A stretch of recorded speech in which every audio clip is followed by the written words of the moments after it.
Hi guys, I'm glad that you guys can see me in a different shirt today. I have not taken a bath yet, but I changed my shirt, so I hope you guys are happy.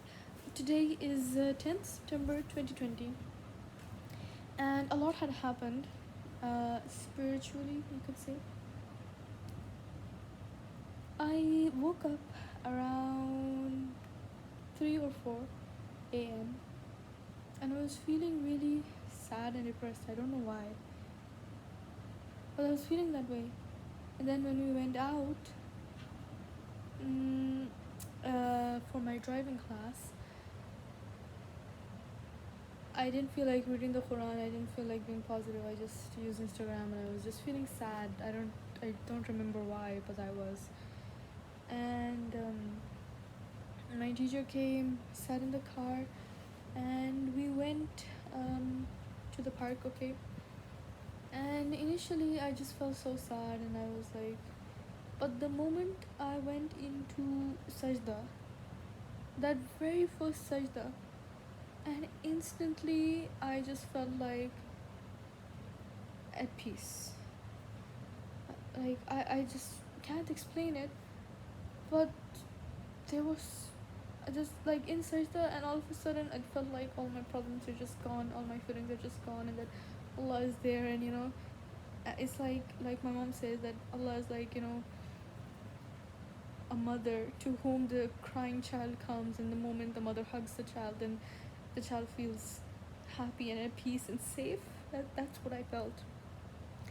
The first sajda, second sajda, and then I think I loved it so much by Allah's will. I didn't love it, but Allah put it in my heart to pray. And trust me, that helped me so much. I I can't describe it. It was like I had everything in the world. It felt like I was on top of the world, but at peace. There was no pride. There was just humbleness and peace and contentment and a lot of humbleness. That's what it felt like. And then by the will of Allah put it in my heart to pray. And I did pray. Basically recite some Quran from 5 to 6. And usually I am really shy and scared of people. I don't want them to think that, oh, I'm acting, or I'm being too proud, or that I'm being too religious. But today I was just so sad inside and so empty inside that I felt like I needed Allah. I needed Allah really badly.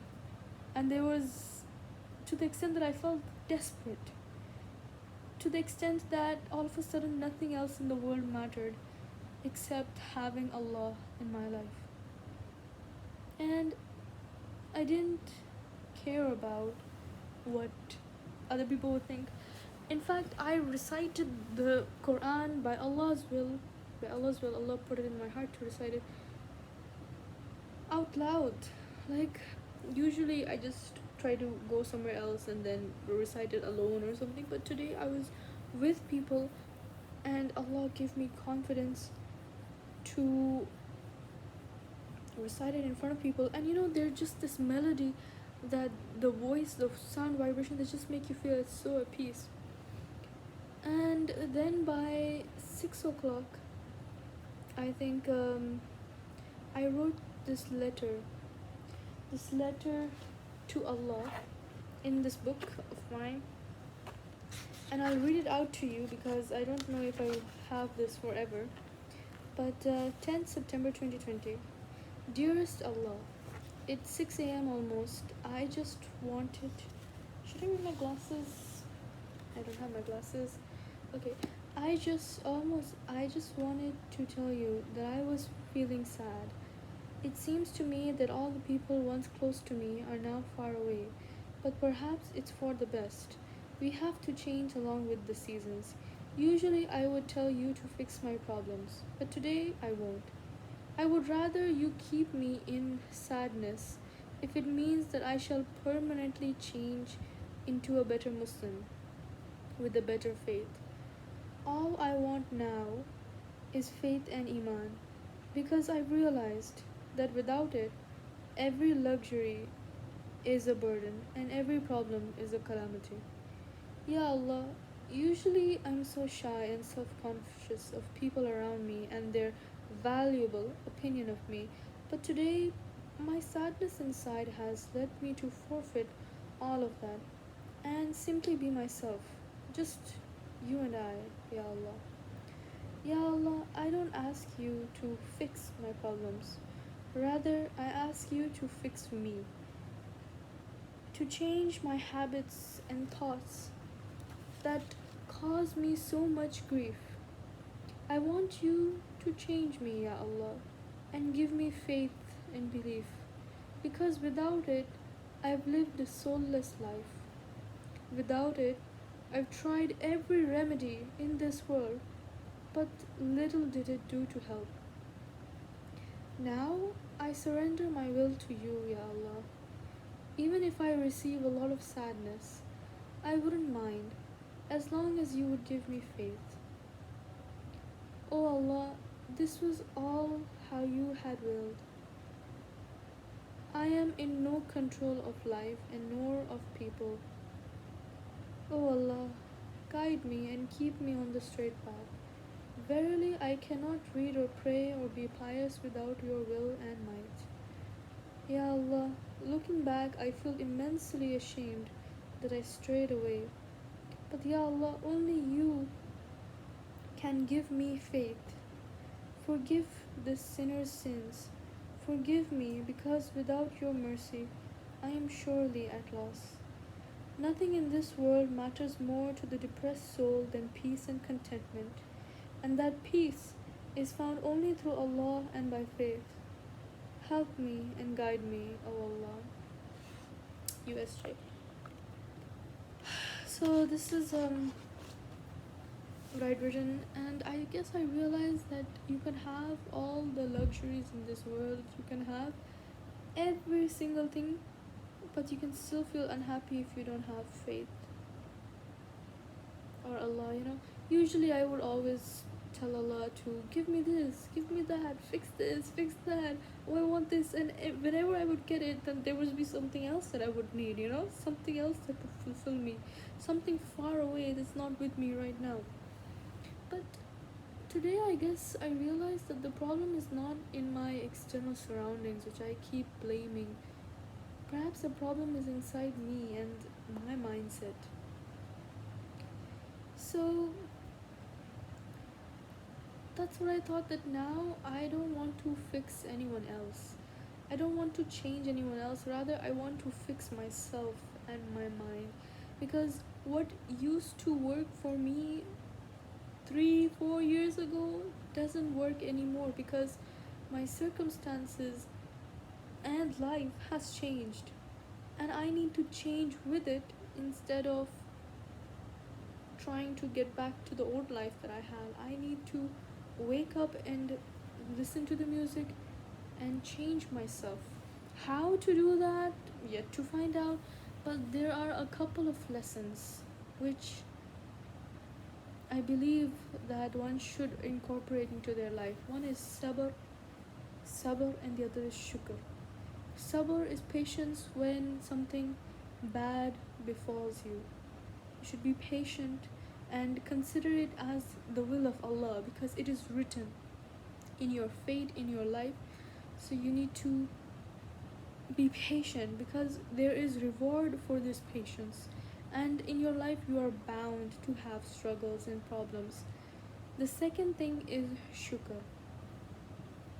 Now, shukr is basically when you have something good in life, be grateful to it, because it will be good for your own soul. Now, I was a person who was not very patient and was not very grateful for many things in life, and that always made me feel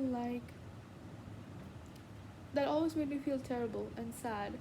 I thought I was trying to protect myself, but in reality I was just making my self worse, and I was just corrupting my soul.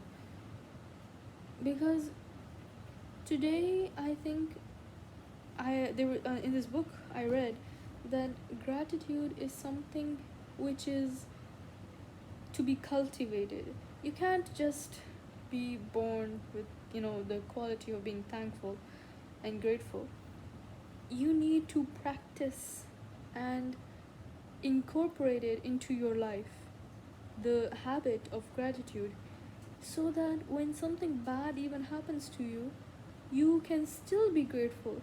And when you are grateful, you will receive a reward for that in the hereafter. Maybe not in this world, it's okay, but in the hereafter, inshallah. Because that's written in the Quran.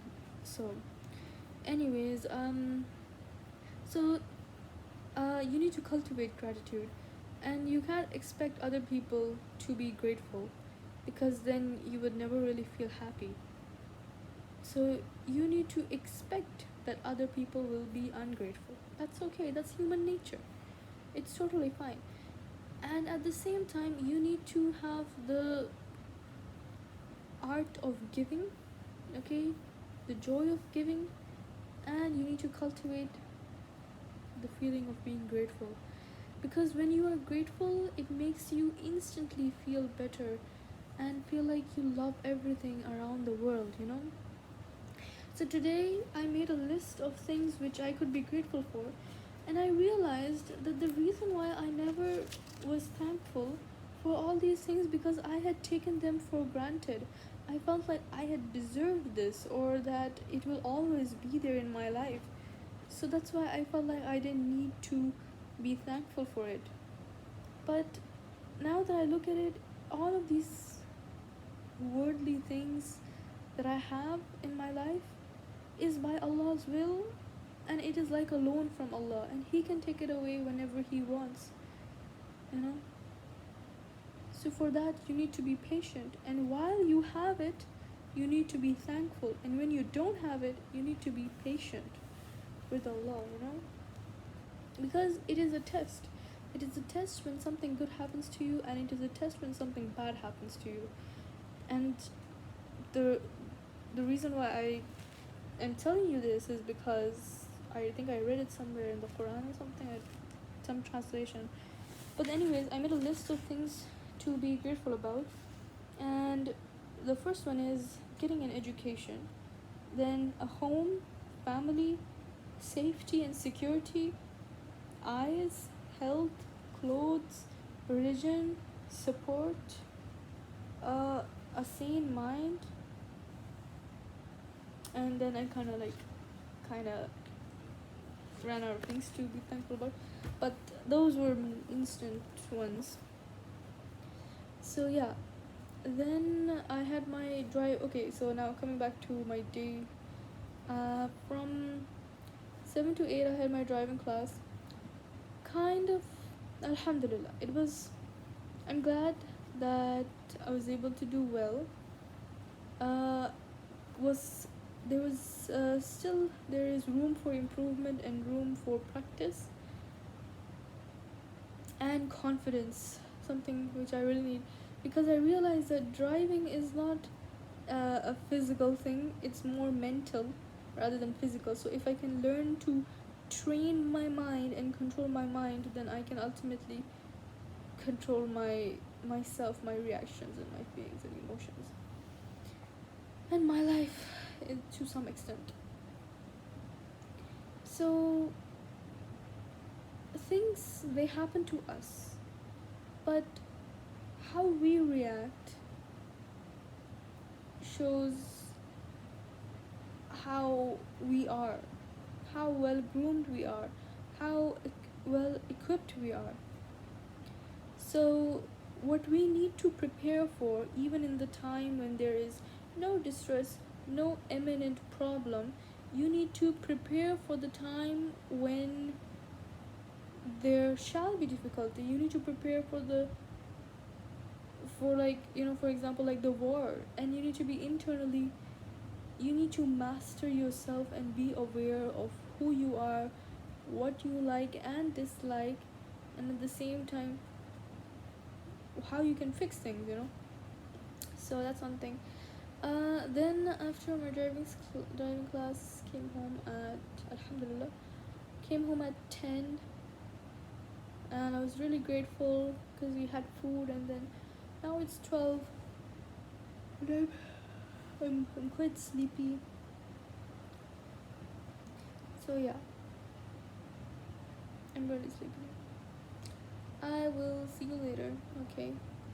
Um, Inshallah today I will clean. I say this every day, but you know. So that was my day so far, and I will get back to you later. So see you. Bye.